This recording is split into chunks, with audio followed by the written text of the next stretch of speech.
So great to have everybody here. This is Jim Masters, our special guest right now. Rob Diggy's here. Rob Diggy Morrison Hey, joining Jim. us from beautiful Chicago, Illinois, the Windy City. Hey, Rob, welcome to the show. It's great to have you Thank you, here. man. Thank you so much, man, for inviting me onto the show. And I want to send a special shout out to Desiree Benson for making this all happen.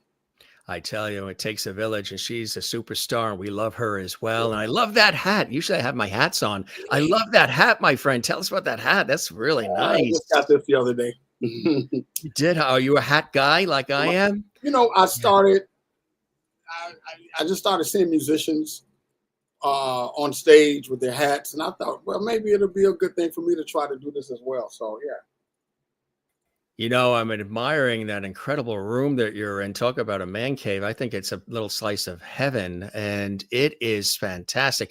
You are, iconic in the industry. You've had an opportunity to provide so much great music for us, film and television scores as well. A Yes. Grammy-winning composer, arranger, musician, keyboardist, and so much more. And we'll talk about all of that. Okay. But you're actually working on projects right now as we speak. You're creating music and sending it off for upcoming projects as well, right now in the Yeah. thick of it, right, my friend?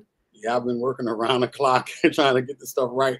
But yeah, that's what it takes in order for me to keep doing what I'm doing and to be greater, just to continue to grind out. Let me interject right quick, Jim. You mentioned something about man cave. The most solace I get is when it's like really quiet when I wake up in the morning and I can look at the wall and go, wow, and I'm quite sure a lot of other musicians, professional cats, have looked up at their walls and said the same thing. So yeah, that's a blessing to be able to have those type of accolades upon me.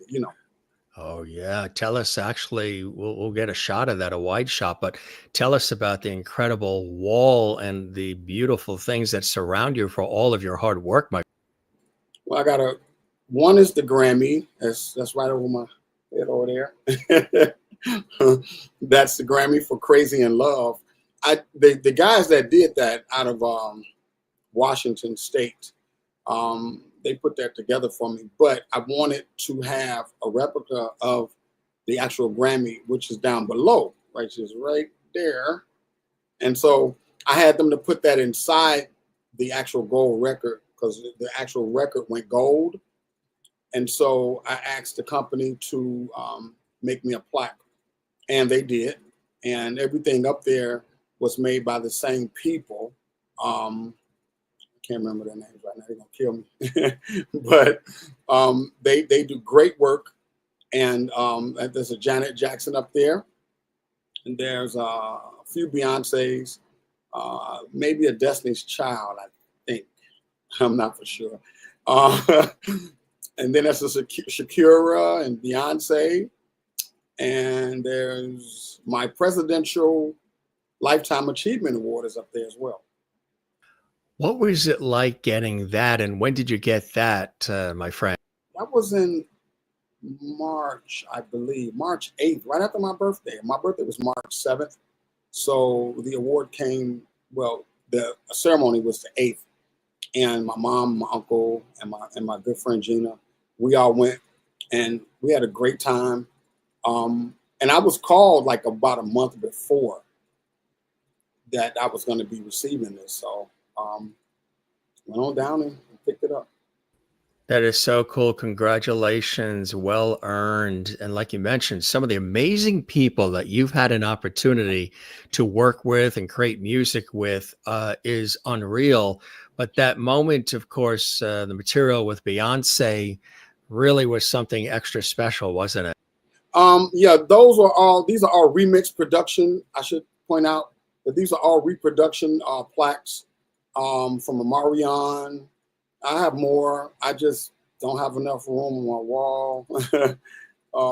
We have Ray J, I believe. But with Beyonce, a lot of the remixes that we do, my partner and I, Maurice Joshua, they're sent in through the email, through acapellas. These are acapella remixes. And I should point out that when we get the remixes, they're just a vocal, nothing else. Nothing else. Now, the good part about it is Janet, Michael Jackson, and Michael Jackson up there too. I think he's on the other side somewhere. um, they call, and they approve their mixes alongside with the label, and they're gracious enough to call Janet. I think Janet has called in. Beyonce, that was household. She was always called, but they would always like their remix. Now Shakira, man, oh man, she's a toughie. She had us do this record, Hips Don't Lie. That's what it was, I believe, and we did it like 5 times. The bass line was done at least 5 times to get it right. So her people would call back and say, "Nah, this is not what she wants." Until we finally got it. We put a live bass on there, synth bass. It just everything we were doing wasn't adding up. So we finally got it, and it worked. So that's the result on the wall. That's so incredible. It's amazing. And again, you are also now, you and I were chatting before we went live on there. We're coming at everybody live. Welcome everybody watching around the world. Feel free to comment, interact with us. It's really amazing to have Grammy-winning composer and musician Rob Diggy here. And you are also immersed in a world that I love, which is film and television, working in that medium myself. And you're responsible for a lot of important music in film and television, right? Tell us about it. Yes, sir. Yes, sir. Right now, I'm currently the lead composer again for the Family Business that's on BET. That's season 6 right now. So I've been on it 3 seasons now. So I guess I will start next week on 6. As I talked with the music supervisor last night, he just told me to be ready. Come Really? in. Yes, and Yeah. I've done a lot of theme show. You know, I've always wanted to do theme show music. Never made it to Johnny Carson. Never made it to say Jay Leno, or show those late night shows. Oh, yeah. But I wanted to have an opportunity to have music on television that had that same flavor. If you listen to Jay Leno with his band at night with Kevin Eubanks, man, they and of course Jimmy Kimmel's band, they rock out. And I wanted always to put something together. So every time somebody would call me for a theme song, I would go all out, horns, guitars. I would just do the most. And I finally got my opportunity to have one on NBC, and I was so proud to hear that and have it done the right way for television. So I was happy about that. And what was that one for? It was a local talk show here in the city. Yeah.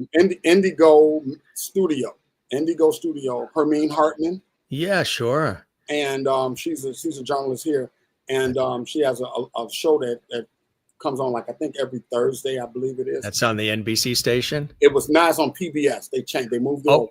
WTTW, Channel 11, Chicago. So they moved it over to PBS. Yeah. So that's great. Yeah. I was able to do the 2 seasons for her. Oh, that's great. And 2 different theme songs. So I was blown away to hear, waiting up after Saturday Night Live and hearing the theme show song coming on after the announcements of the sponsor or whatever. I said, here it comes, and as next thing you know, I'm live, and I'm blasting it at midnight. That's incredible. You've had a lot of great. You mentioned Kevin Eubanks, and he was a guest on our show not that really? long ago. Yeah, we had an Philadelphia, born and bred. Yep, and we had an amazing conversation with him. Very, very talented guy as well. And so, but there have been some others that have been inspirations to you. We did I don't know if you saw it, but it is archived. We did a phenomenal retrospective and remembrance of the iconic Quincy Jones. And we had Brenda Russell, Melba Moore, and all these incredible people who knew or worked with Quincy joining us. Quincy Jones for you, how much of an inspiration is a Quincy Jones in your life? Oh man, like it's everything. From Sanford and Son to some of a lot of the other shows. I think he did In the Heat of the Night as well.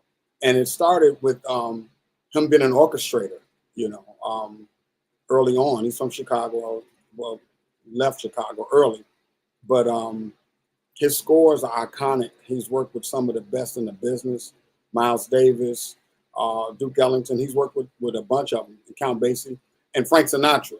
You know, they had a very special relationship together, and they composed all this beautiful music, you know. So Quincy, to me, I used to mention him in my bios, you know, and say, well, influenced by Quincy Jones and some other people, but yeah, he was definitely number one tops in the respect of being a musician, an educator of music, and that was the path that I kind of followed, and I wanted to be like that. You know, I never really made it to that upper echelon, but I feel like right now in my class, I'm doing what I need to do. You certainly are, my friend, on many levels. Grammy award-winning keyboard arrangement on Beyonce's remix of Crazy in Love from the album Dangerously in Love. Recently scored Carl Weber's hit series, The Family Business, on BET Plus, as you mentioned. You worked with the Sofia Session Orchestra of Bulgaria. Well, I mean, what was it like working with that orchestra? Let me go back. If you look behind me, there's a plaque. It looks like a dark cloud or something right there.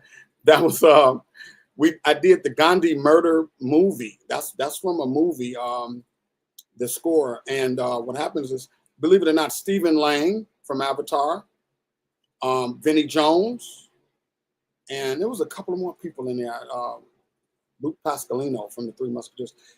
They all helped out with this film that was shot in Sri Lanka. Well, that was during the time that I met these guys on IMDb. They're a group of Indians and Pakistanis that wanted to put together a film, and they were in search of a composer. They didn't know me, and I didn't know them. They just looked up my little credits and said, wow, not little credits, but they looked up my credits and said, let's see who this guy is. So they reached out, and they flew me to Dubai, and I lived there for a little while, and that experience was great. So I'm there scoring this movie. Now, let me tell you this, Jim. It being a Hindi type style movie, the director says to me, we don't want Hindi, rather. I'm like, you don't want Hindi? And I was grateful. I was so thankful that he didn't say they wanted Hindi, because I would have had a time with, you know, more live instrumentalists and things like that. So I winded up, they winded up like referencing Captain America and some other stuff, Iron Man or whatever it was. And so I was able to follow those guidelines and write the score based on what they wanted. They wanted American. I gave them American. After which, got a full score done. And now the label, the companies like Sony and some other big film companies said, well, this score can work, but you now need to go and put a live orchestra on it. And so they flew me to Bulgaria, Sofia, for about a week and a half, and we did the score. I sent the music in prior to, but by the time I got there, the music was done, and I think I picked out like 11 cues, and they went into the film, and it made the film that much bigger, you know, and we mixed it in Dolby Atmos and all that kind of good stuff. But the experience with the live orchestra, oh God, that's something that I think all musicians, you know, dream of, to have their scores, electronic scores, transferred to live orchestra. So yeah, that experience was top notch. I would never forget it. And now that I know the process of how that works, I'm all in. I'm ready.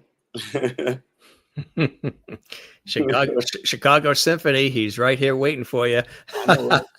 I know. I tell you, yeah, it is something about being surrounded by all the musicians, and just the sound of the orchestra, the power of the orchestra is unbelievable. You've also been featured on 3 magazine covers and several articles as well. And you are a proud HBCU graduate of you're also a Hall of Fame inductee from the University of Arkansas at Pine Bluff, and you taught master classes in music scoring at SAE Institute in both Dubai and Chicago. Mm-hmm. Tell us about that. That's a cool experience, huh? Teaching and inspiring others. Let me tell you about the Chicago one first. Of course, you know, I'm always called and to do master classes. And I wound up at SAE, oh God, I think twice. I think I've done twice, 2 of those already. And so when I was in Dubai for that long length of time, and I had like this day off, I had nothing to do. I just took my whole day off from scoring. And I went walking around Dubai. I wasn't a fan of, I would get in a cab or whatever, but just walking. In this 100-degree weather, I'm walking. And I stumbled upon SAE. I'm like, hey, that's SAE. Let me go up in there, So I went in, and it was Sunday, and they were just getting out of school because they go to school on Sundays. It's not like typical, over here. So I got the information from the lady, the receptionist, and I emailed the guy as soon as I got home. I emailed him, and I asked him, I said, hey, man, I said, I'm in town. I said, I'm a composer, and I'm here working on the Gandhi murder movie. And I would love to come over and talk with your students about, film scoring. Well, understand that SAE is not typically a film scoring school. It's for audio, and electronics and things like that, and sound. So he says, well, let's go for it. So they sent the car for me and everything, and I got over there that day. And mind you, it was about, there's about 40 people in that class. And for me to have to adjust my thinking, because it's a sound and audio, I had to revert back to a lot of things that I learned from audio, producers and engineers and things like that, and relay that to them as it related to scoring. And I talked about sound, maybe how sound should be set up sometimes. So it worked, and I was very proud of myself for doing it. And I've added it to my bio and things like that. But like I said, it's an audio school. So, and although everybody was like totally engulfed and immersed with what I was talking about, I gave some crazy examples about music and how music can carry us into the next level in terms of like Jaws. If you see Jaws, and I always use this as an example every time I speak to somebody. So what is a film score? Or what do you do as a composer? I say, have you ever seen the movie Jaws? And I'll let you answer that one. Dun, dun, dun, dun, dun, dun. And this is the 50th anniversary. Hard to believe, 50th anniversary of Jaws. Yeah. So every time I mention my role as a composer without getting too technical, I always let them answer it, and they answer it well. So, but that experience alone, man, was great. I'm in touch with a lot of those guys. And it was funny because I went back over there 5 years later to Dubai and went back to SAE, and the guy, Randy De Silva, was still there. He was the guy that's over the program. And he says, Rob, it's been 5 years. He said, how you been doing? So we had a great time talking and everything. And you don't want to burn your bridges. You want to definitely keep your contacts. Mm-hmm.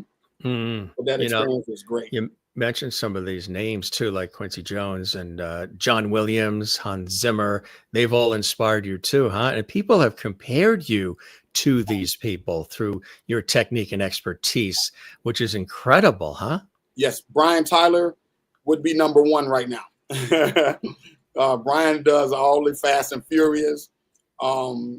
He's done the Mutant Ninja Turtles, the Mario movies.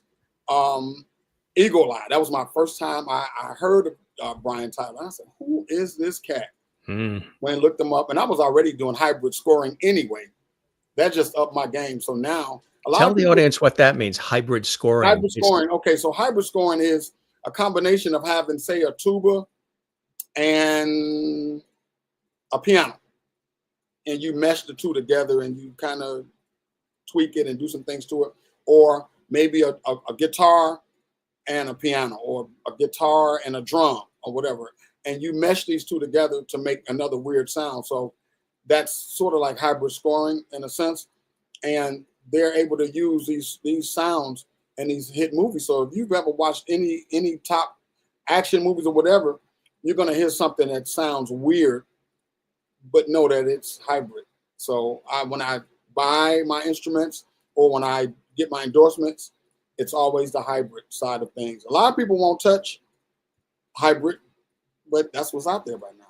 So you're talking about orchestral versus hybrid. So you got orchestral, so you got a full live orchestra actually playing what they need to play.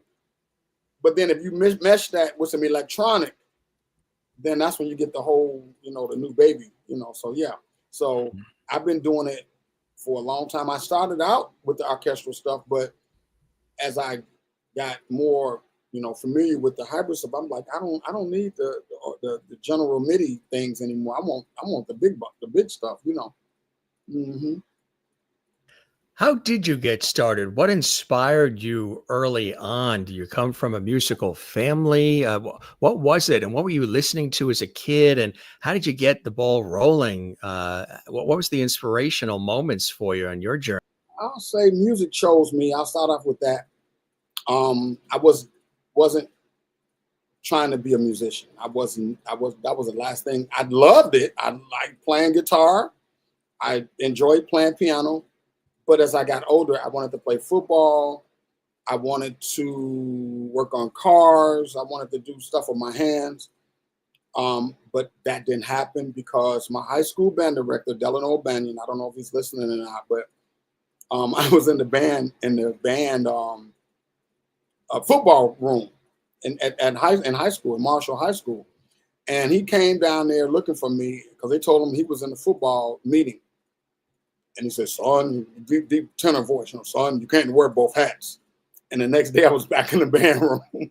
But in terms of being, growing up, it was and I'll give you a prime example of growing up. You ever watched Andy Griffith's show when the Darlings would come over and they would all play the music and stuff? Oh, yeah, well, sure. That's how it was in my household. Exactly. Fish frying, they playing cards, they playing music. They got the harmonicas. My grandfather played harmonica. My uncles played guitar, and then their cousins and things like that. They played all the guitars and things like that. So it was like I say, a hold down on a Friday and Saturday night, listening to these guys play the blues and play this old Smoky Mountain music. It was the best for me. But once again, I wasn't sold on it. I enjoyed it. Not and years later, then I find myself wanting to, do it. But my mom used to sit us in front of the television, and we had this game we played, reading the credits. So every time a movie would go off, we would have this competition of reading the credit. I'm laughing because my brothers never suck. They could never get it. We did that too, the credits, and we would sing the theme song if it was a TV show, and we would never leave a movie theater. Maybe because working in the industry, we would never leave a movie theater until the credits were done and it faded to black. Other people, as soon as the credits roll, other people start getting up. But we're like, those people that are in those credits worked very hard to make this happen. And you want to hear the score, the music, and feel it until it fades to black, A lot of people would make it happen. Now, I have a very good friend who played with Prince for about 20 years. His name is Morris Hayes. I don't know if you've heard of him. Mr. Hayes, they call him. He was his lead keyboardist. And Morris and I had a conversation about how we were taught growing up. We didn't have formal lessons. My formal lessons was listening to Looney Tunes and the Jetsons and the Warner Brothers stuff and the Popeye, the Sailor, all those cartoons kind of, motivated me in a sense, and I didn't know it. So I can hum, and even like you said, the theme shows, I can hum just about any theme show. I love the theme shows. You remember Sammy Davis Jr. did Beretta. Oh yes. Don't go to bed with right. Yep. Yeah, I mean, all of that's in me. I don't know why it's in me, but it's just in me. So I remember a whole lot about growing up and just listening to music, but not knowing later that this would be a part of my lifestyle and my passion. And like I said, it chose me in a sense. It was calling me, and I didn't know it. It was calling. I was pulling away because even in high school, I had an argument with the band director. I'm like, I don't want to be here. He says, no, son, I'm going to call your moms up. And he called my moms up and my pops. And they talked to me, and I was in the band the next day. That's how it works. I tell you, the power. But so television music, the theme songs and everything else really got to did also see, I working in television, but even before working in television, going to school and everything for this industry, I used to love not only the theme songs, but the jingles that the TV networks and the local stations had on radio and TV. Used to love the commercials. I'm a pepper, you're a pepper, all of that. And All that time. the news themes too. Da, da, da, da, da, da, da, da, da, da. Yeah, I I wanted was to do that one. I all wanted to do those. Yeah, yes. Yeah. I Well, wanted to do now those. you're from Chicago. I'll give you a little, you probably know That this. was the one, CBS. That was CBS. Yes, and there's a history to that. You won't believe it. Go ahead. The guy who wrote that theme, which still you can hear versions of today, Dick Marks, prolific arranger, composer, musician, trumpet from Chicago. He was tasked with, and jazz too, all jazz. He was tasked by Channel 2, WBBM in Chicago, to create a theme for their Channel 2 news. So he created, this is back in the 70s, that whole theme, which again, you can hear updated, modernized, contemporary versions of, not only on Channel 2 in Chicago, but Channel 2 in New York, Channel 10 in Philadelphia, Channel 2 in LA. It's became prolific. The CBS television network loved it so much, they had that theme go across the board on all the CBS owned and operated stations. So that theme, and of course that part that stands out, da, da, da, da, da, da, da, da, da, da, Yep. that was written by Dick Marks for Channel 2 in Chicago, and then again, blasted out beyond. Yeah. But I mean, he wrote music for the Chicago Bulls and commercials and prolific. He, it's really incredible. There's wording to that song. That part of that song, that news theme, da da da da da da da da da, is let's see, I love Chicago, Chicago, my home. That's what that means. Oh wow! I love Chicago, Chicago, my home. I have to go back and Dick Marks, Marx. But here's another twist to the story. His son is Richard Marx, the singer. The singer. Oh, okay. Yeah. Wherever you go, I'll be right here waiting for you. That's his son. Somewhere in the suburbs they live. Yeah. Yeah, that's his son, and his father, prolific, music guy, wrote that theme song in Chicago, and then it became, prolific on CBS. But you can do things like that, right? You can have a song that you've written that is a hit that plays for years in commercials on TV and everywhere else, and people hear it. And I hope that never goes away, because I've always loved the theme songs and the music. And, now they have where you can cut out the intro. You can hit a button on your remote. Don't play intro, don't play outro. I'm like, what, are you kidding me? Delete that one, because you want to hear it, because it creates the feeling, the vibe. It gets you ready for what you're going to expect, in that show, in that program. And all that. What is it about film and television music? Obviously, you got exposed to it as a kid. That really speaks to you where you actually want to create. I just love the sounds. Like, I'm fascinated now by the NFL and NBA.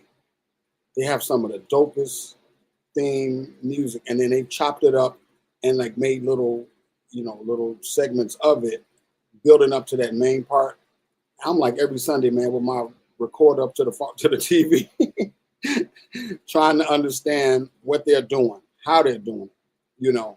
I went to NFL films just to listen, so, and NBA films just to listen. So it's totally inspiring. So like I say, even with the live orchestra that they've used, I can create it electronically now. So if I'm ever called to task, I'm ready. I'm ready, hands down. If anybody out there listening that needs a theme song, I'm down for the task. And it's so fun to do, and they're easy to do because it's in me. Mm-hmm. It's in me. This stuff has been in me for a long time. Let me tell you a quick story right quick outside of that. I'm loving this. When I was 12 years old, I went to the Grammy camp. And they call it Grammy in the schools. And I've never really told a story in an interview before, but I wound up, as a kid, like I said, listening to all these big records and stuff like that.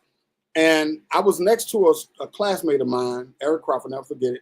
And I said, I'm going to meet Sammy Davis Jr. and I'm going to shake his hand, And Sammy, bobbing his head and he's walking past. And I pushed past Eric just to shake his hand, just to say, hey, Mr. Davis, how you doing?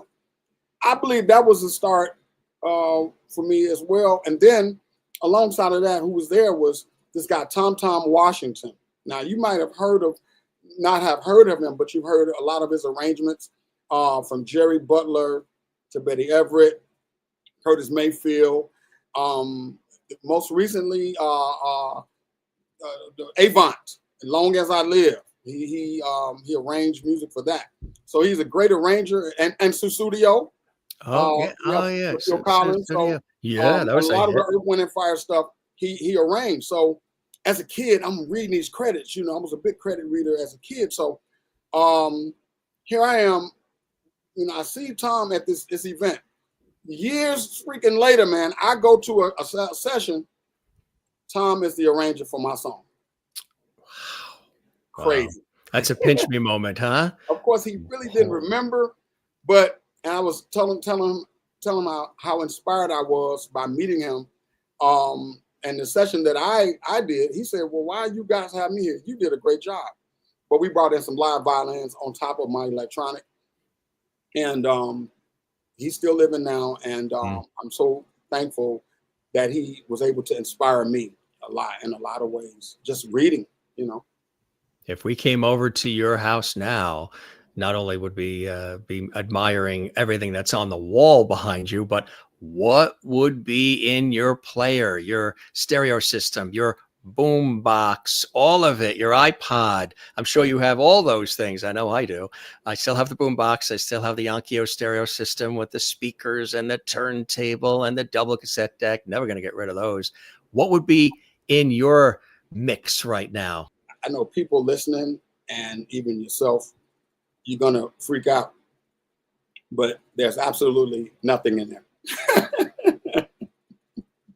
I don't have I've heard that before. I've heard some people that are immersed in it, they don't necessarily listen to music all day long because you're in it. We always think, remember when you were a kid and you would see the other teenagers or whatever working at the pizza place or the ice cream shop saying, boy, they're so lucky. They get to have pizza all day or ice cream all day. They're sick of it by the time they go home. They have pizza around them all day. Yeah.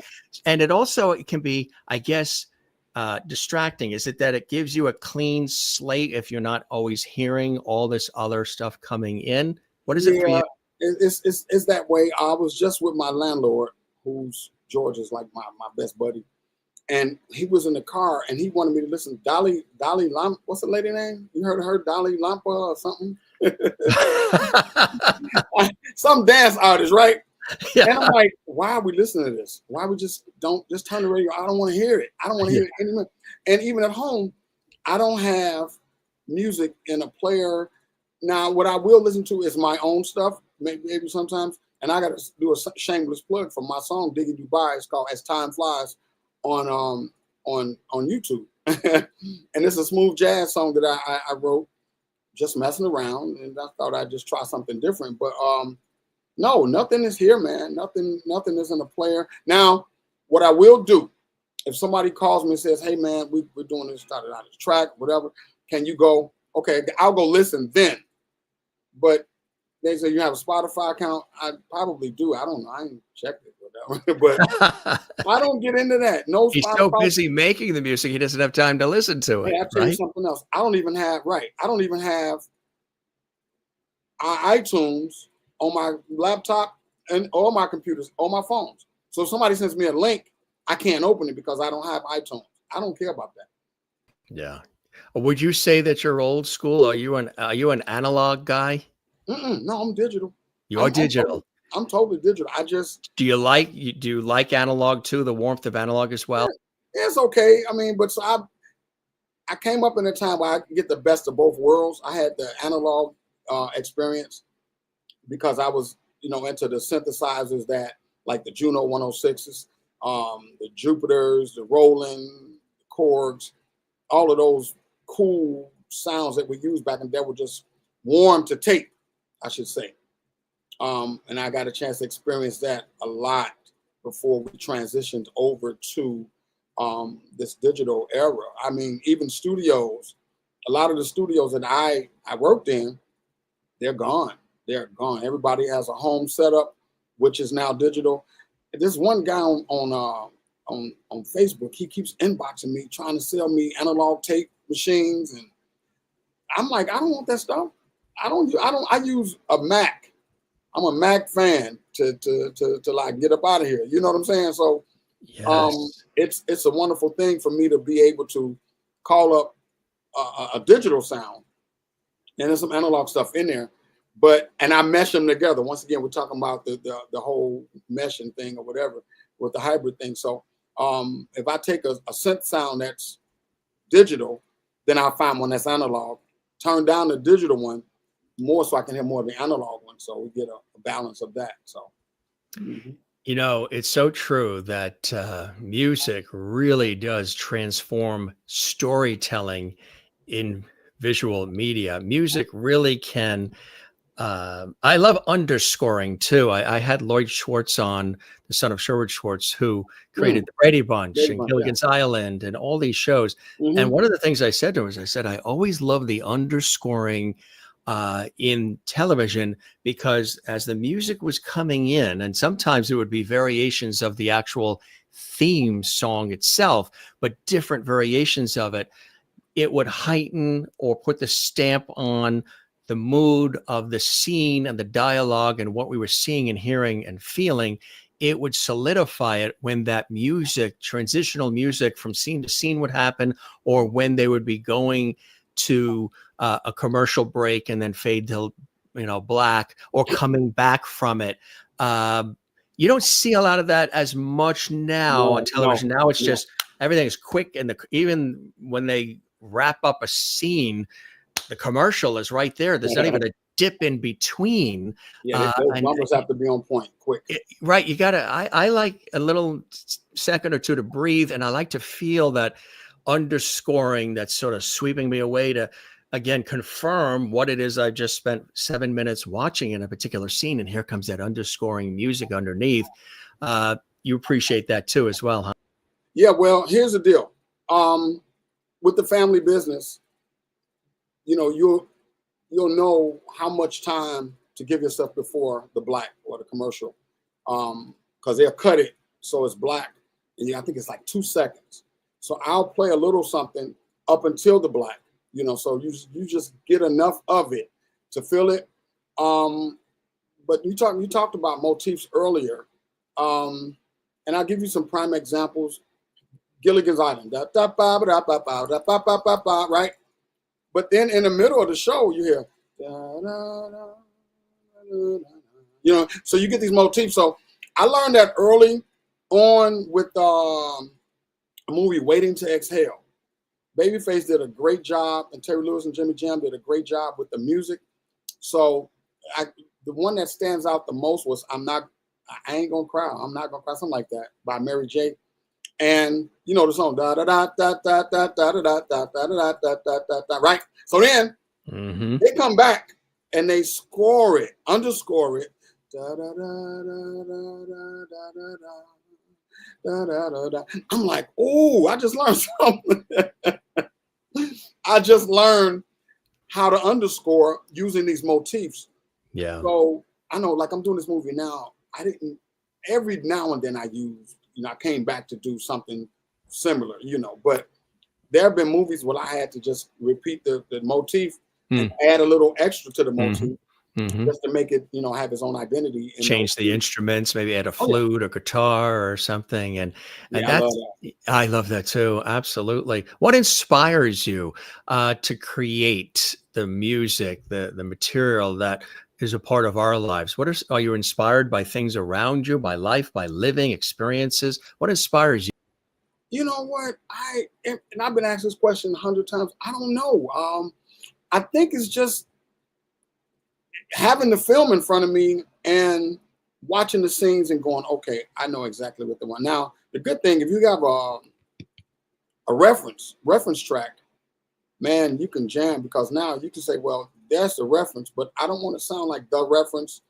I'm going to give it the same feel, but I'm going to make it my own.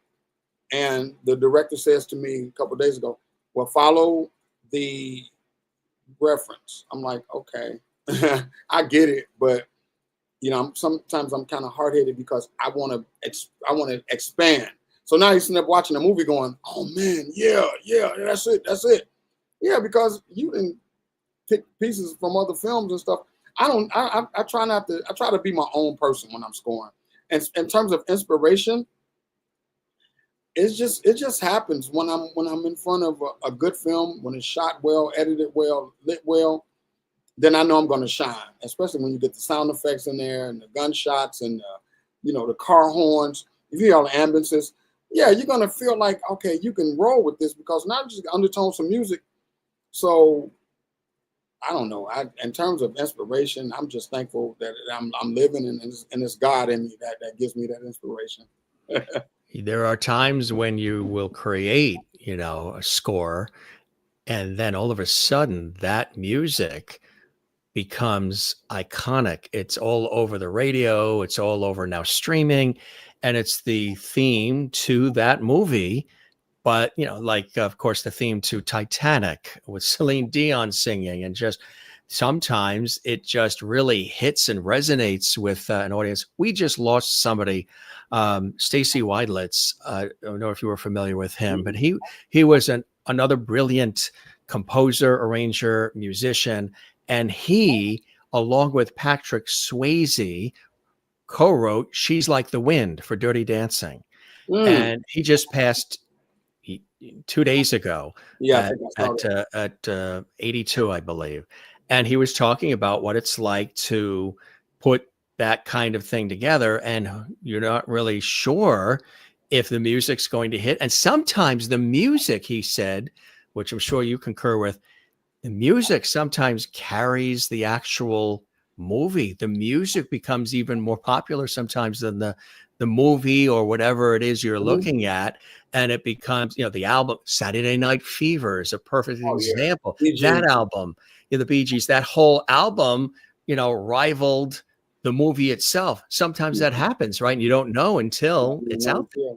Yeah, that's a big observation. You got the Fish That Say Pittsburgh. That was a big soundtrack. You got a lot of big soundtracks that rivaled movies. Star Wars, not necessarily, but John Williams did a great job scoring. Superman, Bill Conti, the first one. So you got a lot of great iconic scores. But then yet, what rivals? The movies. Like back in the '70s, there's blaxploitation. A lot of those.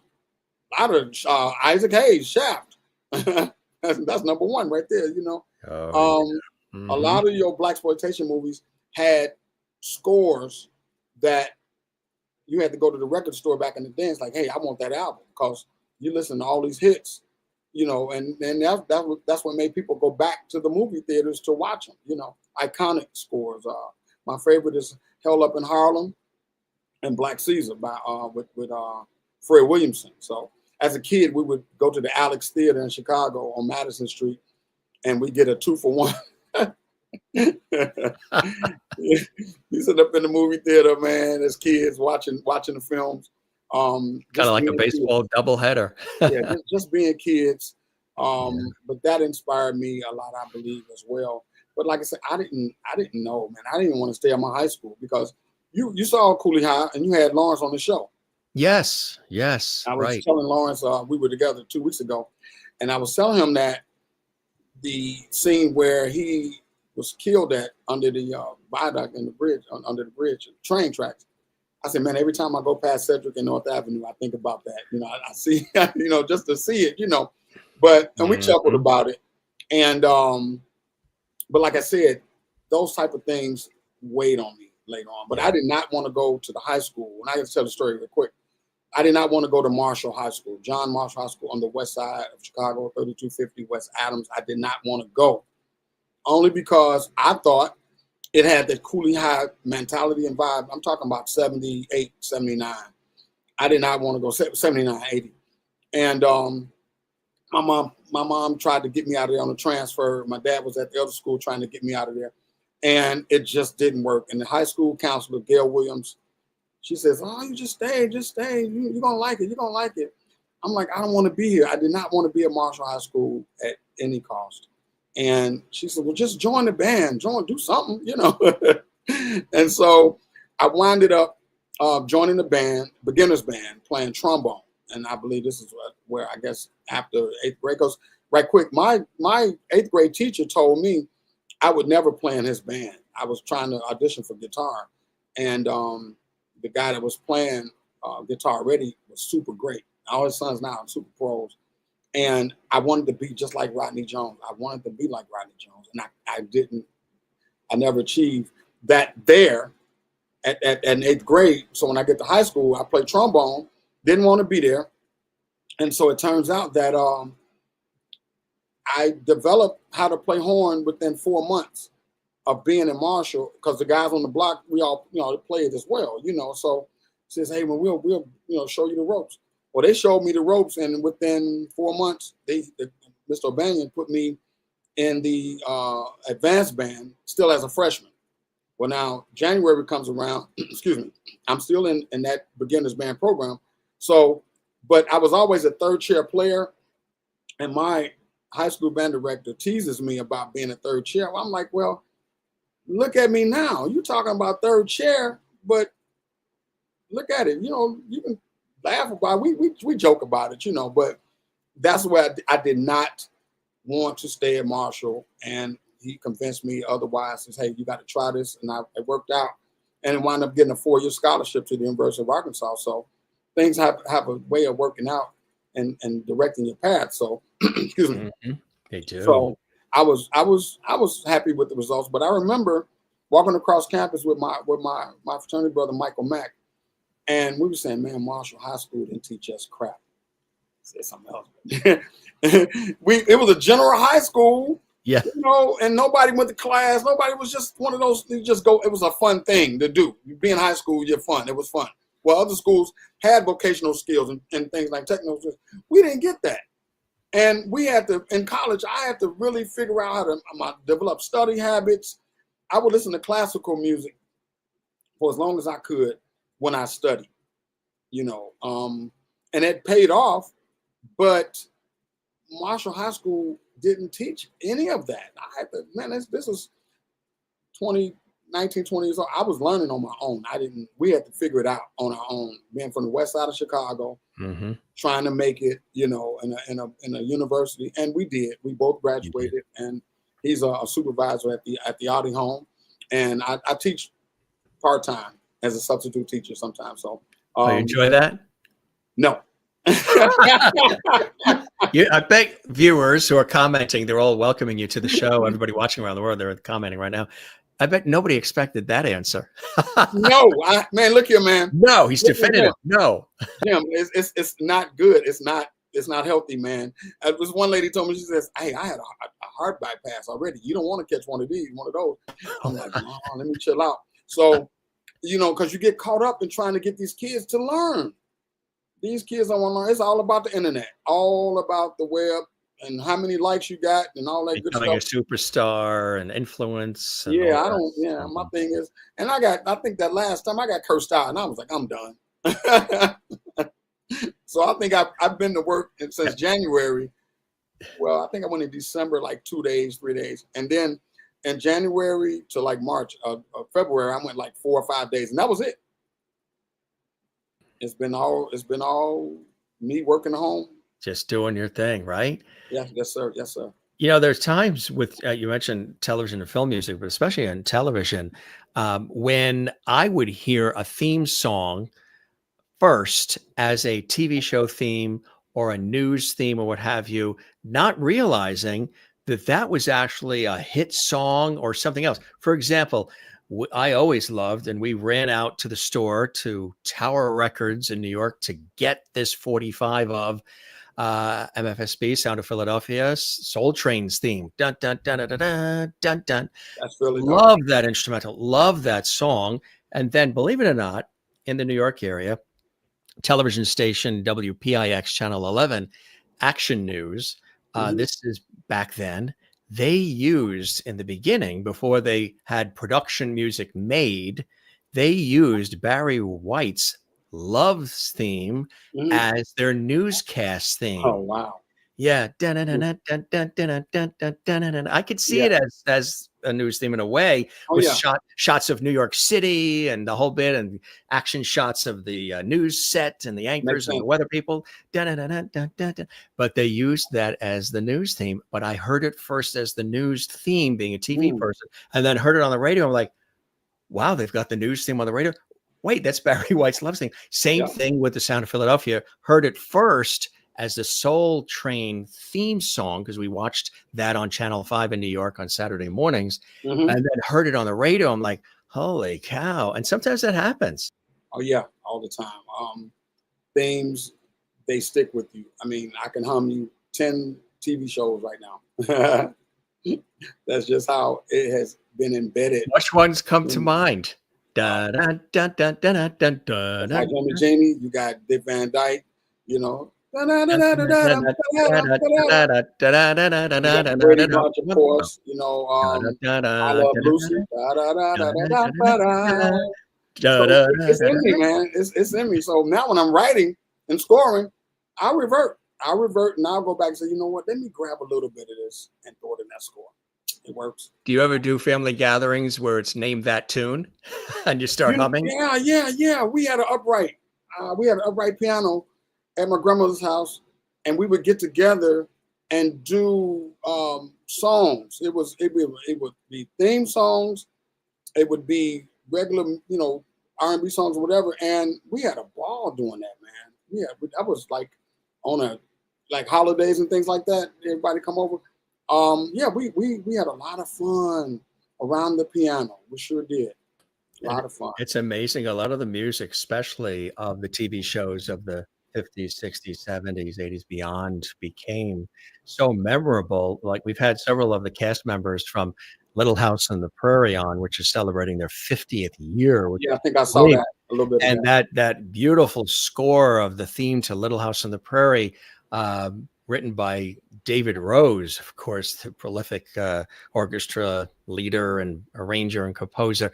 Some of the folks too that have done other things then would be brought in to score a TV show, score a movie. Hmm. It's sometimes people think that they just do the one thing, but you're doing everything, right? You're delivering music for a lot of different Yeah. formats and genres and for everything, right? Well, you got to understand now, because the internet is so vast. Everybody wants a talk show or podcast or something. So, if I'm not reaching out to them, they're reaching out to me asking for some kind of theme song. I think a month ago, a lady asked me for a theme song. I didn't deliver it only because I didn't take her serious enough to do it. So she hasn't hit me back yet. So it's okay. Well, that's a whole other area too. Production music too. That is, music that's generic or whatever, but then can be used for a lot of different things. And Mhm. have you created music that is in production music library? You know what? Yes. I just signed a deal with Warner Chappell, and they have about 6 of my scores on their website, and that's in their library right now. Also, another company that I do with jingles and spot music for, here in Chicago, Slang Music Group. So I get a lot of calls to do um, cue music, just quick spot music for commercials and things like that. 30-second stuff, 1 minute. From Glad, I did a Glad trash bag. Did you? I did it's a HIV medicine, Mm-hmm. Biktarvy. Oh yeah, I sure. did Biktarvy, and off the top of my head, just a few of them. But yeah, I enjoy doing them when I get them. They're okay. But you have to work fast. You get a Well, brief in the yeah. email. It says, "Oh, we need this tomorrow by." We need it tomorrow by exactly. It's like central casting calling. I know. Yeah, you got to be ready, man. So I had that once, but it wasn't for music creation. It was to be in an episode of Law and Order, which they film in New York, segments of it, and down by Chelsea. And it was an email that came in like 10 o'clock at night. Can you be here at 6:30 in the morning? We want you to play the role of a court officer. And then there was another FX a show called Lights Out, which was on FX, and it was the same deal. It was like a 10 o'clock at night email saying, hey, can you make it to Westchester, New York? We need you to be, we want you to be one of the academic professors, and we're going to film at this college. Everybody's all set. Can you be there at 6:30 in the morning? I'm like, so you're calling, the other employment and elsewhere saying, can I come in a little bit later? Yeah. That happens, right? Yeah. You got to be ready when they say, or the gig goes to somebody else that's been waiting.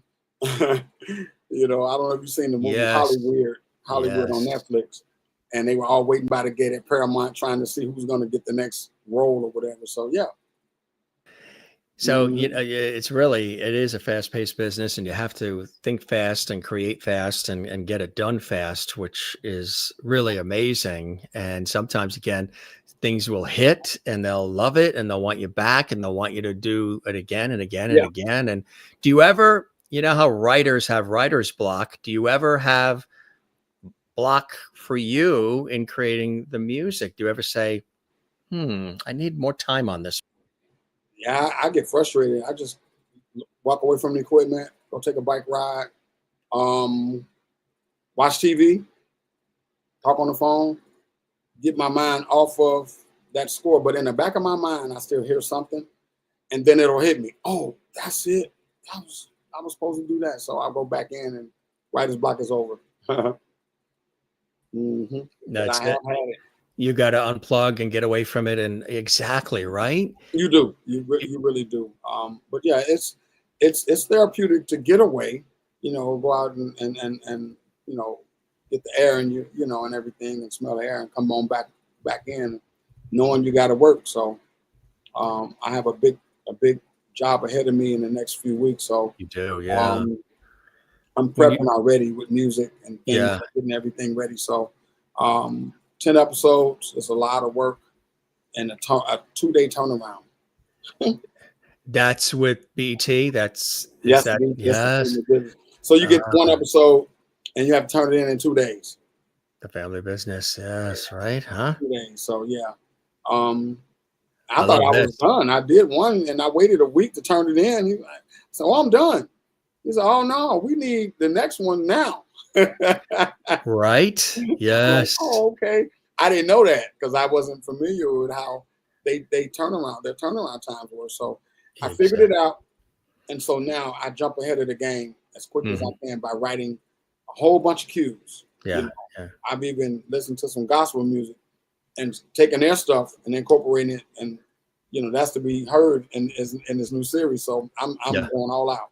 So if you're watching it on BET, folks, you're going to be hearing his cues and his music, which is really cool. We got a couple of tell us what's happening here. This is really special.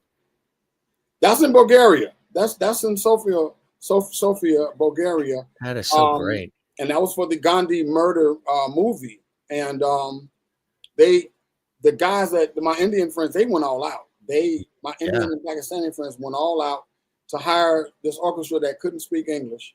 I had to have a translator after it was over and just tell them how a great job that they did and everything. But that was for, and they had, I think, a week to learn the music. They had a week to learn the music, and then the rehearsal was like 15 minutes, and they went right into it, and they were done. They were done. I think we spent 3 days with them. But they went out and bought, the cameras and the you can see it's an overhead shot. Yeah. And the camera was on the big dolly or whatever it was. So yeah, they took care of business. You look a little Quincy Jones there. That was the moment. And you know what? I would have never gotten that footage. It was after we had finished scoring and gotten all that footage from Sofia. The hard drive was in the corner in Dubai. And I'm like, whoa, this is a whole hard drive of the sessions that I just did. Wow. They forgot about it. Like they didn't even care. So I got a hard drive and I copied everything that was on that drive as quickly as I could. You And move so now fast. I have it. That's the only way I would have gotten that. I've gotten that. When you've got so much more to do and so much more to give, but in reviewing what you've done so far, what are a couple of the things that are personal favorites of yours that you're the most proud of so far in your career? Well, not anything dealing with music, but I would just have to say my mom, and that would be the final answer on that. And that's because she's my number one fan. Um, she often tells me how proud of me she is. Yeah. And that has been the greatest reward. I often think about my pops and how he would have loved to have seen a lot of this, and my brother too. So yeah, but my mom has been like super number one inspiration. She knows not to bother me. Mom, I'm working up, so okay, I'll wait till you call me and things like that. So we have it down pat now. So after 2 episodes and seasons, we got it. But Does she hear the music, and then contact you? you know what she has, and one time she says, "How did you know how to do that? How did you know where to put that?" I was like, "Mom, you got to come over," and she's never come over to see me work. Bummer. She lets you do your thing, I Yeah, guess. yeah, but I want her to sit down with me, and so she What's could. her first name? Joanne. Joanne. Hey, you've Yeah, got a very we call her Joanne anyway, so I don't call her Mike. yeah. Joanne, pick up the phone. So, You yeah, got a talented son here, Joanne. Talented son. she doesn't get in my way, but she praises me and she tries to sing a little bit. But my pops was a singer, But Yeah. and my Same. grandmother, who I thank for having that piano, that upright in the house, and my uncle that gave me my first Gibson SG guitar when I was in 8th grade. And quick story about the Gibson that I have. It's in my case in the other room, but the guitar was given to me in 1978. Mind you, 10 years before, it was 68, was the riots, right? I think it was 68, Martin Luther King riots. Yeah. That was a lounge around the Mhm. corner from my house that Howlin' Wolf and all the big guys, the blues guys playing. See, the West Side, from where the area I stayed in, you got Rolling Stones, you got the Beatles, you got Howlin' Wolf, you got all these big names right in on the West Side of Chicago coming into these little lounges and playing. Well, story has it that when they broke into the lounge, that Gibson guitar was in there with another guitar. And my uncle, they sold it to my uncle, and my uncle kept it for 10 years. And then he gave it to me as a graduation gift. And that guitar has been all over the world, and I still have it. It's a mahogany double cut SG, Gibson SG. I recently dropped it about a year ago, and I got it fixed right. It's fixed now, but I'm definitely taking good care of it. And Mhm.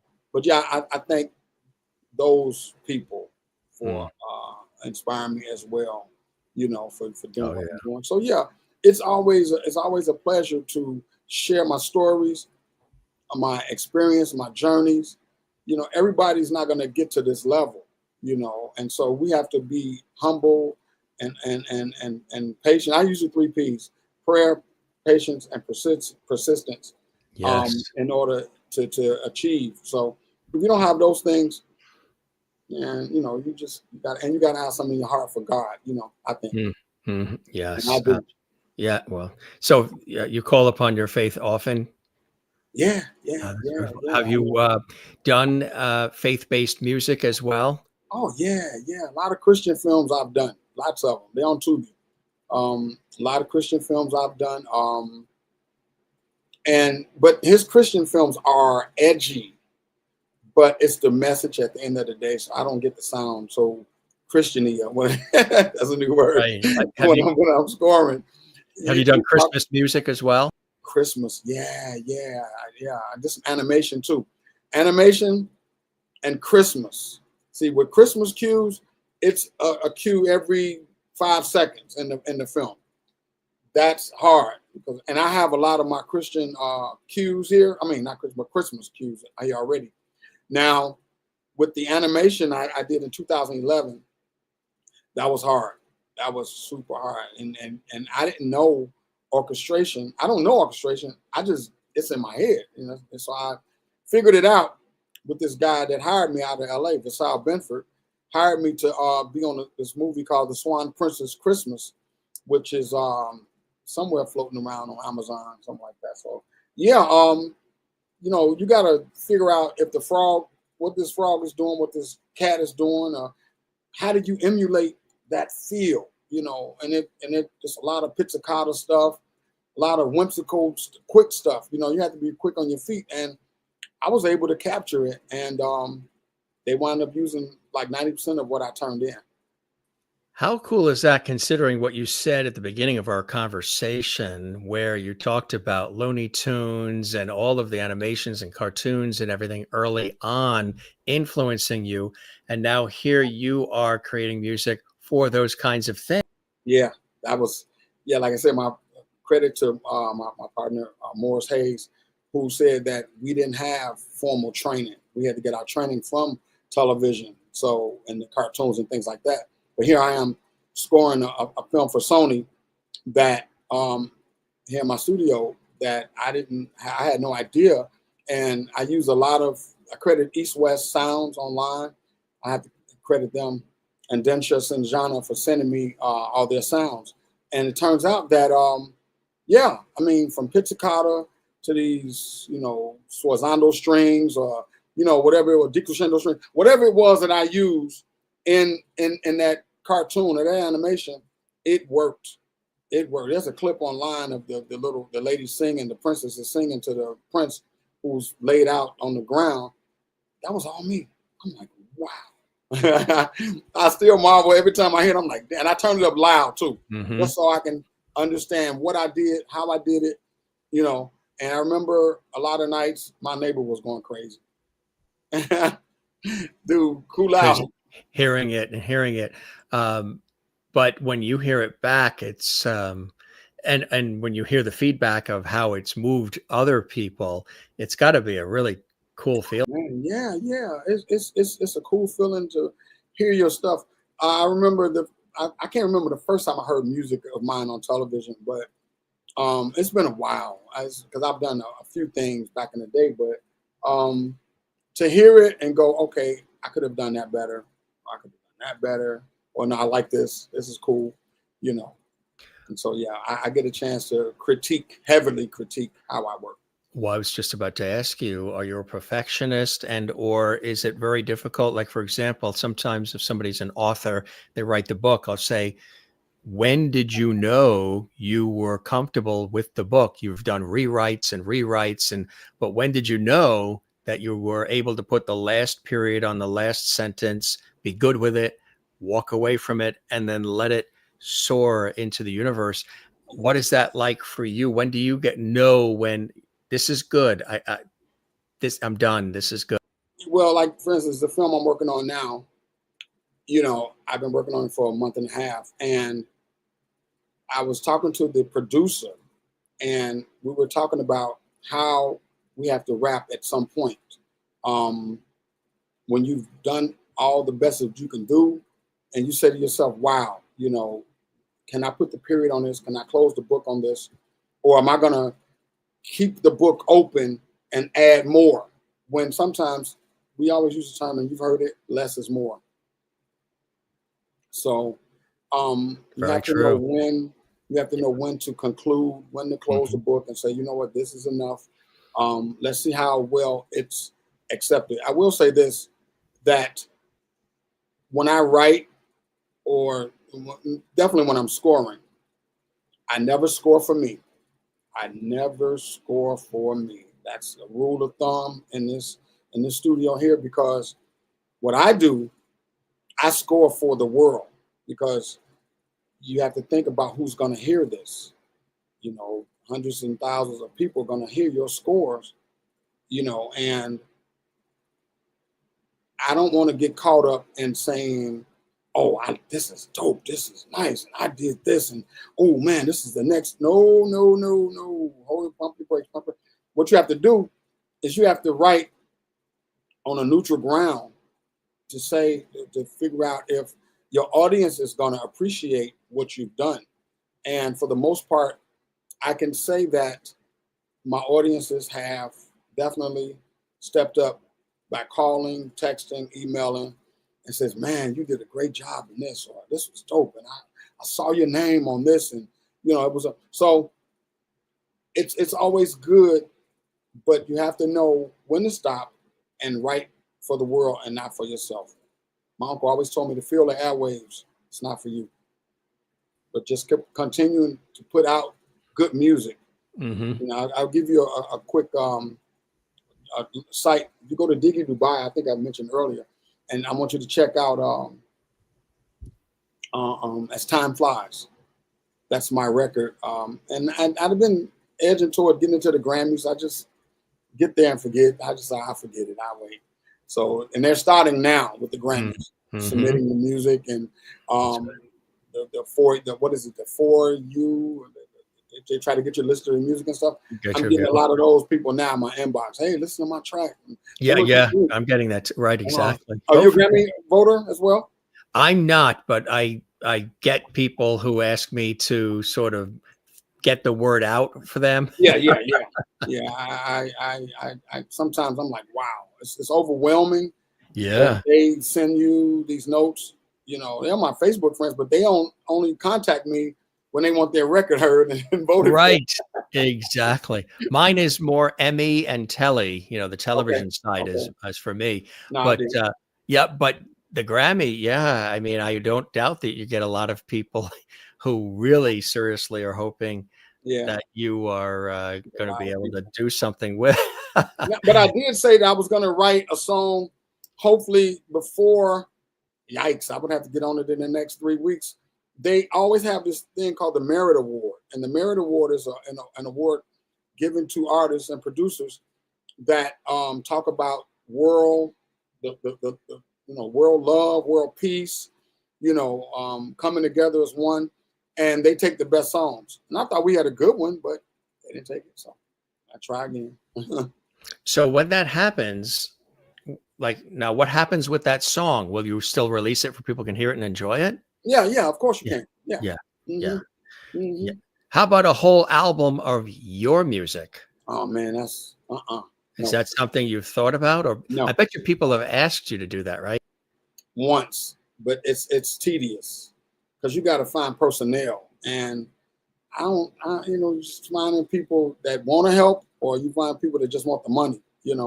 That's the biggest drawback sometimes. I have a partner in LA that I use on everything, and he uses me. So we have a bartering system, so we don't bother each other about monies. We just do it. I do it for him. He does it for me. But to do an album, oh my God, you're talking about bringing live bass players, live drummers. It's too much. I just stick to electronic. The whole industry, as we know, you've been in it a long time. It's changed dramatically. Now there's streaming and downloads. You used to go into the store and you put the headphones on and spend hours listening and getting physical material.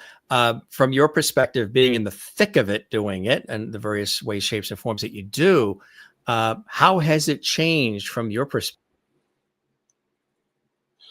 Well, if you're talking about live musicians from back in the day to now, you could listen to a record and know. I think my mama just mentioned the other day about listening to Curtis Mayfield and how all these live musicians, the orchestra played, and they weren't a lot of money to hire these cats, But like, I think you're probably familiar with this. Like when somebody plays in the studio, and they play, like, say for instance, violins, for instance, and they play a whole line. Like a session music. That line is extra money. Right. They're session musicians, right? Yeah. If you play a line, da da da da da da da da, then they want to double that. That's another fee. It's crazy. So yeah, it has changed to the point where I don't even need those people. I do it myself. He's doing his thing. I do it myself, and I have a lot of instruments that sound true to life. There can be, right? What Yeah, was the very first instrument you learned on? guitar, guitar, The acoustic? electric, Electric. electric guitar. My uncles had a band, and we would sneak up in the front when their rehearsals were over and they left all equipment. And my cousins and I, my brothers, we would just grab the instruments and just start playing, and that's how it happened. But once again, I didn't know what I was. I didn't know I was going to be a musician. We were just having fun, you know. But we developed it to the point where we were out doing gigs and playing for the mayors and city council folks, and we had a good little start. You know, folks would be in front of our house while we performed. It was an amazing time. But that was guitar for me, and I picked up piano later on because my grandmama got this, like I say, upright. Then I went to school and joined the band in high school and got the trombone. And now I can play trumpet, you know, tuba, a little tuba, brass, mostly brass, everything. Brass. Yeah, because it's relating to trombone because it's a brass instrument. And I've even taught some applied classes at school. If you weren't doing this, if music wasn't your life, as you said, wasn't necessarily something you planned on, but happened, it called you versus you calling it. What would plan B have been? What else do you enjoy that you might have partaken in? I'd be a pimp. No, I'm just playing. Here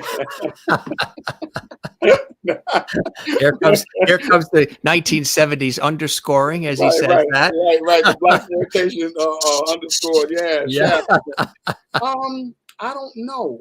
I'm kind of thankful that I don't have a plan B. I mean, now, I think I do, but no, I don't know. I just think I was blessed to have this talent, and I was bestowed to have it to the point where I was able to make a living. You know, a lot of people in my position want to do it, but they don't know how to make a living doing it. You know, so I'm just going to go out on a limb and just say, I don't know. I mean, had I went to a vocational school, then it'd be different. It'd be much different, and I could tell you that I wanted to be an auto mechanic or in computer tech or something like that. But now I can make a ton of money doing what I love doing, and that's from voiceovers, which I do from time to time. I can do scores for commercials and jingles and submit music for this site or that site. So it's a lot of things you can do besides just being a musician. There's a lot of other things you can, there's accounting, you know, there's acquisitions. There's a whole bunch of things that you can do in this entertainment than just saying, oh, if I don't get to be an artist, I'm going to die. I heard people say that. I heard one guy says, he says, I hate music so much, I want to kill it because he couldn't reach that higher, you know, plateau, you know. And I'm like, oh, I never heard anything like that. You want to kill music because you can't get there? Right. I'm sorry, buddy. I'm going to keep going. Keep going. And I'm grateful that I have my plan A. And then the plan A is like subdivided into these little A's and B's. Well, like I said, I can do voiceovers. I can do, sessions for other people, audio engineering. So right. it ain't always got to just be scoring all the time. You know, I do a whole lot of other stuff. So, and I just did some stuff for this company, SonoScore, that gave me some equipment, some of their plugins, and I did the voiceover for them on Instagram. So you got to be creative. You got to step outside the box. You know, step outside the box, and sometimes you don't let the box, nobody around you, get back in because that's your box. You know, right? Exactly. Nope, can't get in. I'm sorry. The box is sealed shut. Yep. You had your chance. But you know, I do give a lot of opportunities, though. I really do. Yeah. I try to help people as much as I can. And just today, I working on a song for this movie, and I said, when I told my singer, I said, hey, can you come tomorrow? Well, I think we set it for Saturday, and I can't do it Saturday. So she says, well, I can't do it Saturday. I can't do it Sunday. I said, what about Friday night? So she'll be here Friday night to record the song for this movie that Sony's about to pick up. So I said, you get this done right, I'm gonna take care of you. So yeah.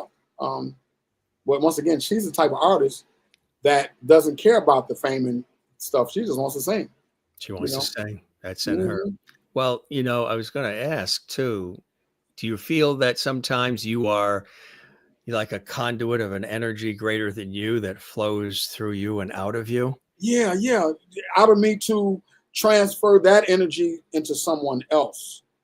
I think my brother, rest his soul, I think he gave me a lot of that energy, but I was ignoring him because he thought he knew more than I did. So he has so much energy that energy transcended to me, and I was able to now give that energy back to other people, to be able to say, hey, look, if I can't use this, you can use it. A lot of things come down to my feed about actors and actresses and crew people, and this is for you guys, not for me, but I'm going to see if I can help you. And that's how I've been. And I think that's how I'm able to be blessed, because I like helping people. And that's been my calling, my language, to be able to help. I even feed the men. I have a homeless ministry at my church. We pack up food every other Sunday and we take it out to the homeless. And I get a big thrill out of seeing those people say thank you, just thank you. I appreciate that, and even in the neighborhood, if we have food in the church and see the guys hanging out and on the street or whatever, hey, I got some chips over here. I got this. Hey, come on, get it or whatever. And they're gracious. They don't, I'm in the hood, man, but I don't get treated that way. I mean, I'm with the college, I got a degree, but you got to have a little edge.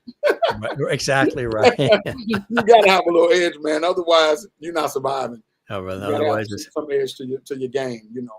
What are some of those blessings and joys in your life that keep you going? Pardon? What are some of those blessings and joys in your life that keep you going?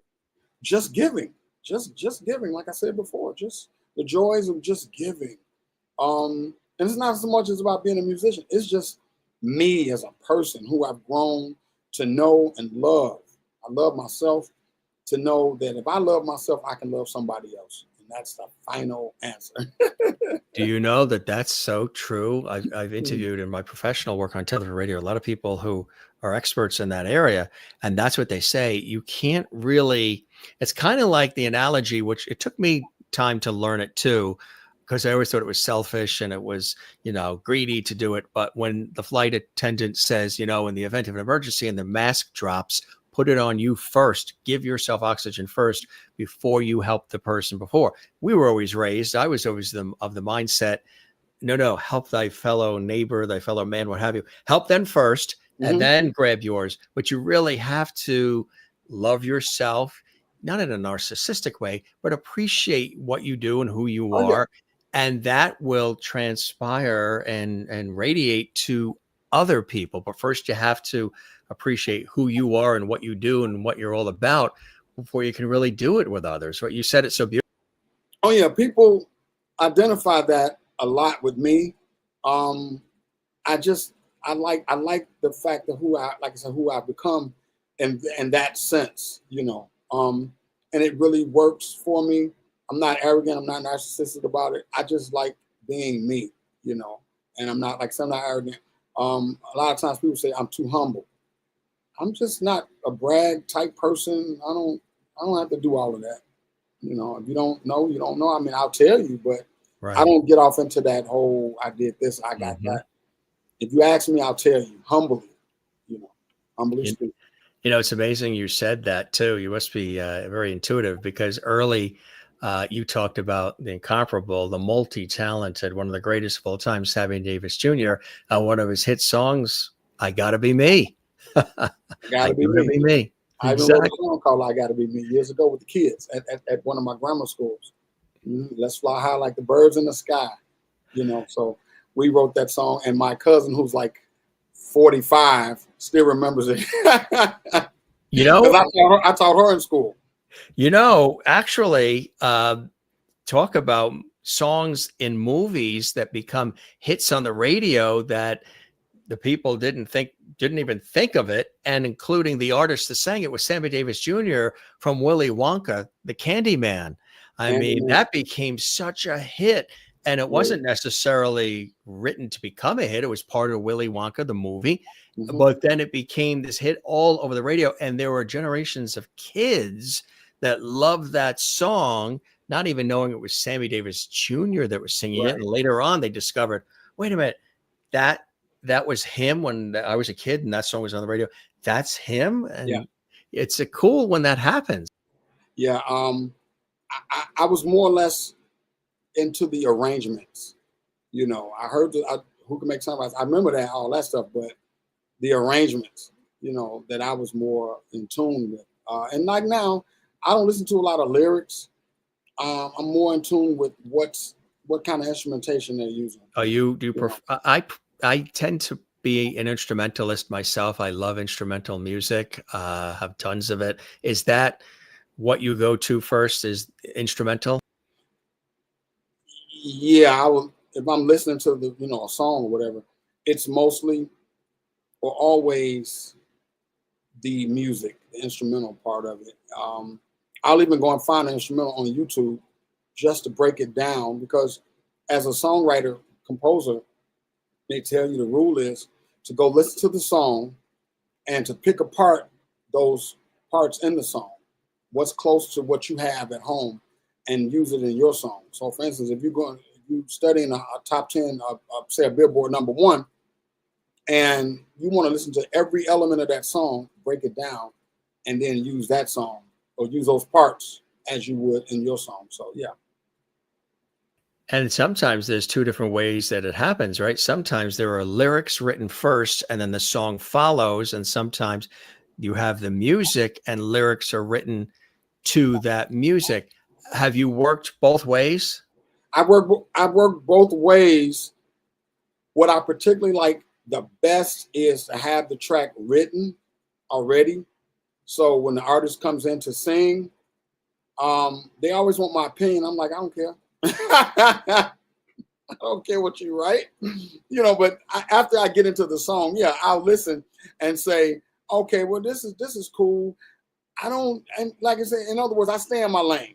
In other words, I don't bother people. I let them do what they do because that's what they're good in. I like writing lyrics, but I'm not really super good at it. So I'd rather have somebody else to do it. And then you guys knock it out. If it feels good, then we'll use it, But in certain cases, somebody might come to me with lyrics. Now it's a challenge because guess what? The person that wrote the song 9 times out of 10 doesn't know melody. Now I've had arguments with tons of artists when it came to this part. When you give me your lyrics and you want me to write over it, formulate it to I have to create the melody first off. So now I'm challenged to write the melody against the lyrics. It's hard because now the songwriter's saying, well, I didn't, you didn't have an idea, you have a piano. So how would you know? Do you know how many times I've dealt with artists that I've sat down with that brought me lyrics and I'm like, no, this is the best way, this is the best route. I said, you won't tell Quincy Jones that, you won't tell Babyface that, so why tell me that? I've had several conversations and arguments with artists about what I'm discussing now. But with the music, I say, here's the track, take the track, and then formulate your lyrics to the track. Now, if you can't, then I'll help you. And I'm really good at arranging in that space. So, it's a trip. Our guest has been doing this for 4 decades, folks. He is a master of his craft. As a matter of fact, he's been described as and hailed as the 6th man of music. Tell us about that. Oh, God, this is years ago. I was working on a film called Backstabbers, which was the same title for the song from the OJ song. And the guy that wrote the movie, he was more impressed because he was a musician too. But he says, "Man, I'm impressed with what you're doing." He says, "You're like the Michael Jordan. You come, you give us 30 points off the bench, or maybe a Scottie Pippen off the bench. Somebody that was the 6th man in basketball that would have to come off the bench and get your team to the playoffs or whatever. I was that guy. So not necessarily Michael Jordan or Scottie, but maybe that sixth person, like maybe Stacey King or somebody that could give you 30, if he could give you 30. Stacey King wasn't that great, but somebody that was super great, but yet in the correlation of me, being able to build my team out, and because I'm the last person that sees the film before, they put it out or whatever. So I have to do my best. So that's the title I was given, the sixth man of music, to come in and give you 32 off the bench, and the movie's done. You can go home. Your popcorn is eaten. You're good. Get the popcorn and enjoy. Where did the Diggy come from? Diggy was a name given to me by Mike Dunn. Mike Dunn is a international DJ here in Chicago. His DJ crew is called The Chosen Few. They have a picnic every year at the park here in the city. And I used to be his keyboardist. And we was just sitting out. Because I used to be Rob Dog in college. In fact, a lot of my college buddies still call me Rob Dog. And now they see me on Facebook. So now they get it that I'm Rob Diggy. So Mike Dunn says, hey, man, we got to change that dog, man. We got to change that. So we started thinking. So he was like, Diggy. And he hollered down, because we was in a loft, studio loft, different rooms of musicians and stuff. And he was like, hey, man, hey, y'all, we're going to start calling Rob Diggy, Rob Dog, Rob Diggy. And it stuck like that. But the people that knew me from college, like I said, they still call me Rob Dog sometimes. But then even the people that I knew here that didn't want to change it, they still, like Hula, my friend Hula calls me Rob Dog. I'm like, wow. What does your mother call you? Rob. I hate when she calls me Robert. I was going to say, if you hear Robert, sit up straight. If I hear James, it's the same thing. Sit up straight. That's my brother's name. Yeah. So, but it's the official. Yeah. Sometimes I don't like when she calls me Robert. I'm saying, well, just call me Rob. But early on we asked her, could we call her Joanne? And she was like, yeah, sure.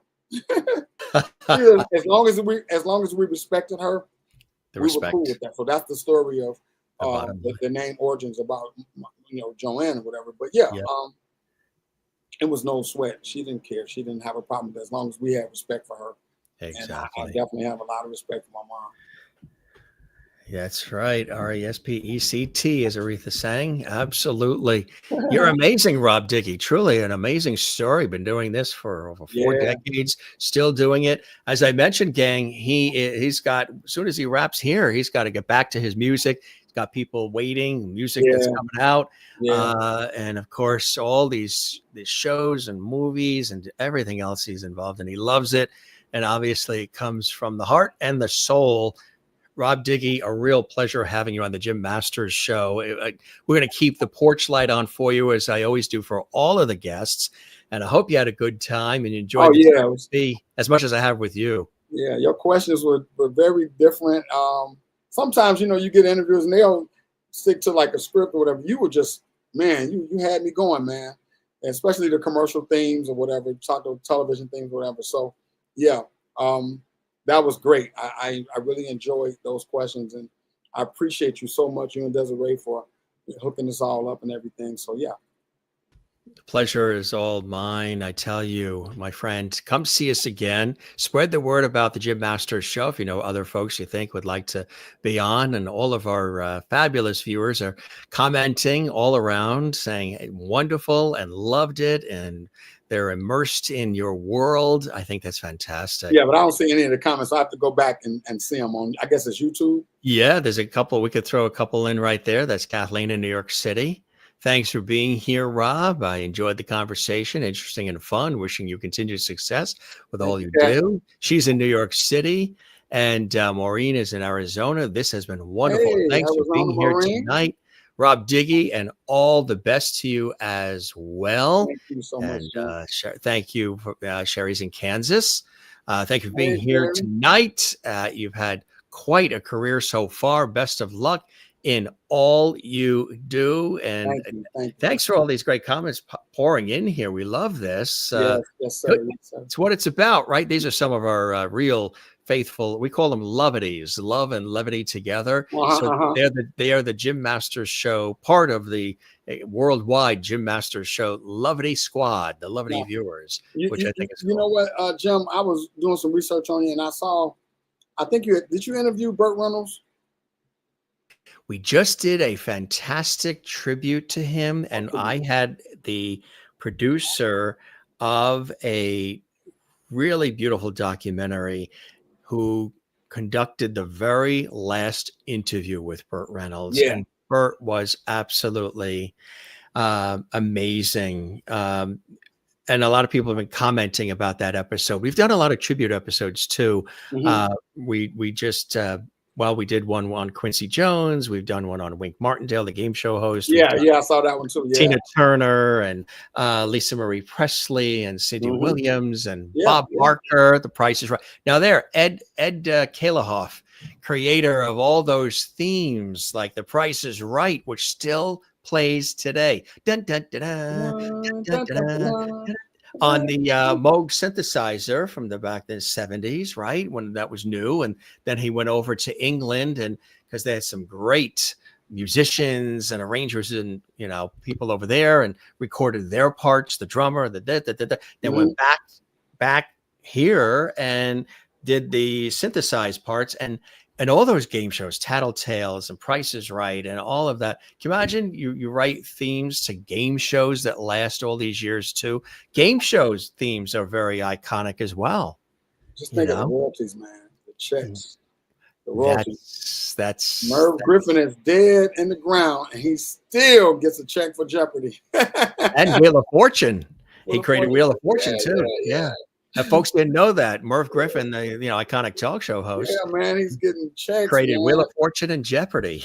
Man, he set his family up for that, All set, right? Yeah, exactly. Yeah. That's some good money. That's some good royalties coming in.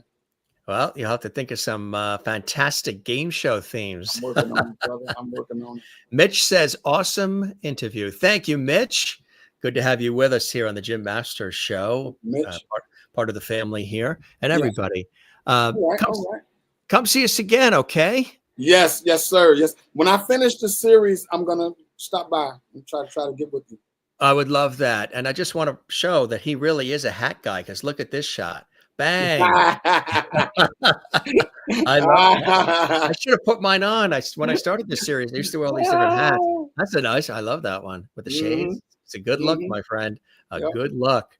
You be well, and come see us again. Spread the word about our series. It's kind of unique. People say we're bringing back the lost art of conversation. I don't call these really interviews. I call them conversations. Conversations. I like that. It's a lot different. It's warmer, and I think it's free flowing. We don't have anything scripted here. I'm not reading a teleprompter. Nothing is. It's two people having a good conversation with the world listening in, which is kind of cool. Yeah, that's what's up. I like you. That. You be well, my friend, and Mr. Jim. we will see you again soon. And would you like to do a drum roll out or something? You can find me on Instagram. Yes. I follow back. That's Instagram under Rob Diggy, or Composer, the number 4 films with a Z. Yes, that's right. Composer 4 films. I love that with the Z. And let me apologize too, right quick. I know we were supposed to do this last week. But you were stuck on a tarmac in Atlanta. You're so busy. We were going to do it last week, everybody, but he was actually at the airport, stuck in Atlanta. Yep. Sure was. Making the music in Atlanta, singing to all the passengers on the flight to keep them calm. I know, right? Don't get thrown off. That's it. And Mitch loves the hat. He loves that. Yeah. All right, my friend. You be well, and we'll chat again real soon. And I wasn't in Chicago actually on a TV shoot for my professional work. We flew into Midway from here on the East Coast, but we ended up in the filming of the TV shoot for a news show that I do in New York. I was telling you about. We were in Valparaiso, Indiana. Have you been to Valparaiso? Valpo. That's exactly what a cool place that was too. Yeah, drove in. We flew in midway and then got the rental and drove into Oh yeah, Valparaiso, yeah. and it was cool. Hmm. Nice people where you are. Yeah. Still haven't grew up with the New York pizza, right? I still have not had Chicago deep dish You yet. gotta have Chicago deep dish. Giordano's, Lou Malnati's, East. What is it? Geno's East. One of those three. But Lou, I like Lou's better. Lou Malnati. I will ring you up when I'm flying in your area again, my friend, and Let we'll me go know. and have a slice or two. Let me know. We can have a slice or two. All right. All right. You be Thank you, brother. well. Thank you, brother. I appreciate you so much. Pleasure is mine, and thank you for the generosity of time. We appreciate that as Oh well, yeah, my yeah. I'm friend. about to get back on these stems so I can send them out. That's it. You got it. All right. You take care. All right. Take care. Thank you, my friend. Bye bye. Rob Diggy joining us here on the show. Wow, what a great conversation. Always great conversations here on the show. Hope you guys enjoyed this. If you did, we encourage you to certainly let us know. A great guest. He's been doing this for 40 plus years. Film scores, television music, themes, commercial music, jingles, and working with major artists too. Beyonce and lots of others. He's Grammy award winning. He's a fabulous composer, musician, all of it. And he loves it. And it comes from the heart and the soul. And gang, if you enjoyed this, hey, we would love it if you give this episode a thumbs up like on our YouTube channel. Click the thumbs up like. There's a little thumb there. Click like and drop a comment. Hey, let us know what you enjoyed about this episode. Any questions you may have, say hi to us in the comment section below this episode. Also, subscribe to our YouTube channel, Jim Masters TV. That's the channel you're watching right now. And also, don't forget to share this episode with everybody that's on your social media as well. We love having you here. I'm your host, Jim Masters, thanking you for your time this time. Till next time, come see us again.